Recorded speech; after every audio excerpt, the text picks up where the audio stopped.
second in the division behind the Saints, guys. So Tampa has now lost 2 in a row. Tom Brady has not lost 3 games in a row in 18 years, Max Kellerman. So history is on his side with this one. But do you think this weekend is a must-win for this Bucs team to get things back on track? Hell no. Hell no. Look, first of all, let's talk about the playoffs. You got one team coming out of the NFC East. You got at least one team out of the North. That's 2. Remember, 7 teams are going to make it. You got at least 2 out of the West. We're up to 4. And you got at least 1 out of the South, the Saints. That's 5. So there are 2 slots and 3 likely contenders. The Vikings at 6-6, the Cards at 6-6, and the Bucs at 7-5. Not only are they a game up on the 2 teams competing against them, but look at the schedule. Even if the Vikings win this game, look at who those guys have. The Vikings have they have 1 tough game on the schedule, and I think it's against the Saints. And the Cards have a couple tough games on the schedule. By the way, including the Giants. They have maybe 3 tough games on the schedule, and the Rams. Look at the Bucs. Look at the Bucs. Look at this. They got the Vikings, a game they might win, but let's say they lose it.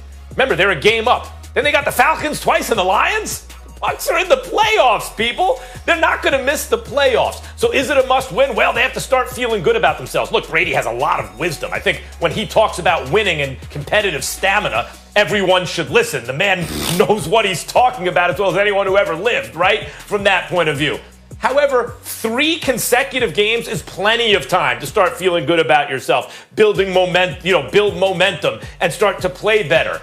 And it's against the right teams. 2 against the Falcons, 1 against the Lions. This ain't a must-win. I rest my case. Well, I disagree with you. And the reason why I disagree with you is because this is not a question as to whether or not they need it in order to make the playoffs.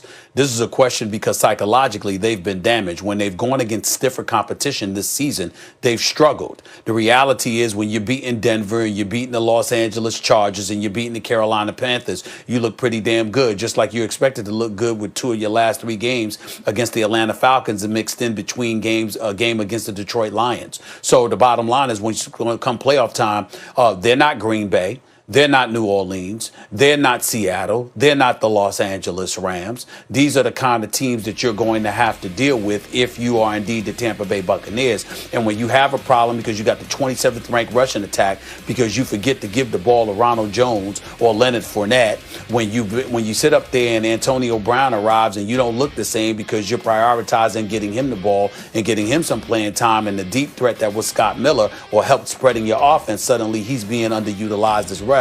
And you see people complaining about that stuff too.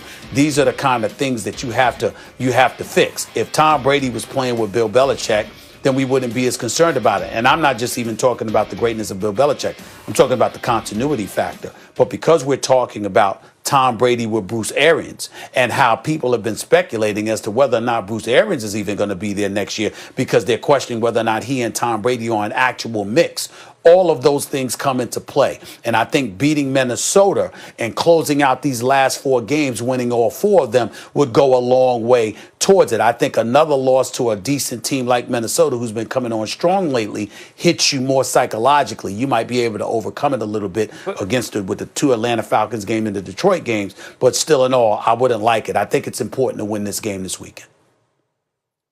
But you look at when you say the Vikings have been winning, they beat Jacksonville by a field goal. They beat the Panthers by a point. They lost to the Cowboys. No, I said they've been coming on better lately. This Vikings team has not been playing good. They've been coming on better later. Yeah, better, but that's damning them with faint praise. They have not been good. They've been squeaking by bad teams, and not always, as was the case with the Cowboys. Before that, they had a little run through the NFC North. They've been actually playing worse and worse. It's being masked by an easy schedule.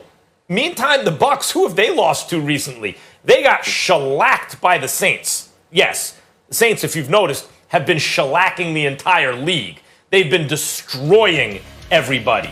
And then they lost to the Rams and the Chiefs in competitive games. Those are some of the best teams in football, right? We're talking about, I just named maybe 3 of the 5 best teams in the NFL. And most of the time, the Bucs are competitive in losing. The Vikings are just getting squeakers by the dregs, by the bottom feeders. And that's why it They looks also like they're beat good. Green Bay, Even though. like if you They also beat Green Bay. Yeah, no, I'm saying they made a little run through the NFC North about a month ago, right? They beat the Lions, they beat the Bears, and they beat the Packers. They were on a little run, and then they started playing poorly. They lost to the Cowboys. They squeak by the Panthers, squeak by the Jags. They could if you want to say it's a must-win game against the Vikings, it's because the Vikings ain't that good, and you should really beat that team. My point is, even if you lose to that team, you're going to make the playoffs. You should sweep the last 3 games of the season. It's against bad opposition. I don't see why this is must-win.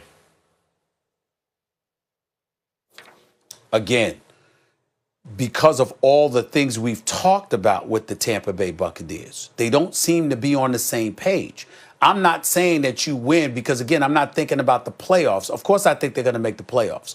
I'm thinking along the lines of you being in the right psychological position to make that run so many of us predicted you'd be able to pull off. Starting the season, we all speculated as to whether or not Tampa Bay was going to win the NFC South.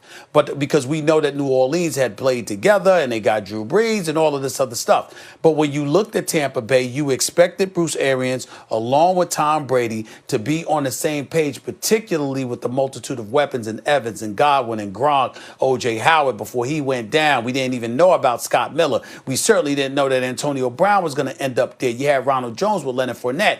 You certainly did not expect them to have as much trouble as they've had on the football field, particularly with Brady and Arians on the same page. I think every game is pivotal the rest of the way because of that relationship and how it needs to be once the playoffs arrive.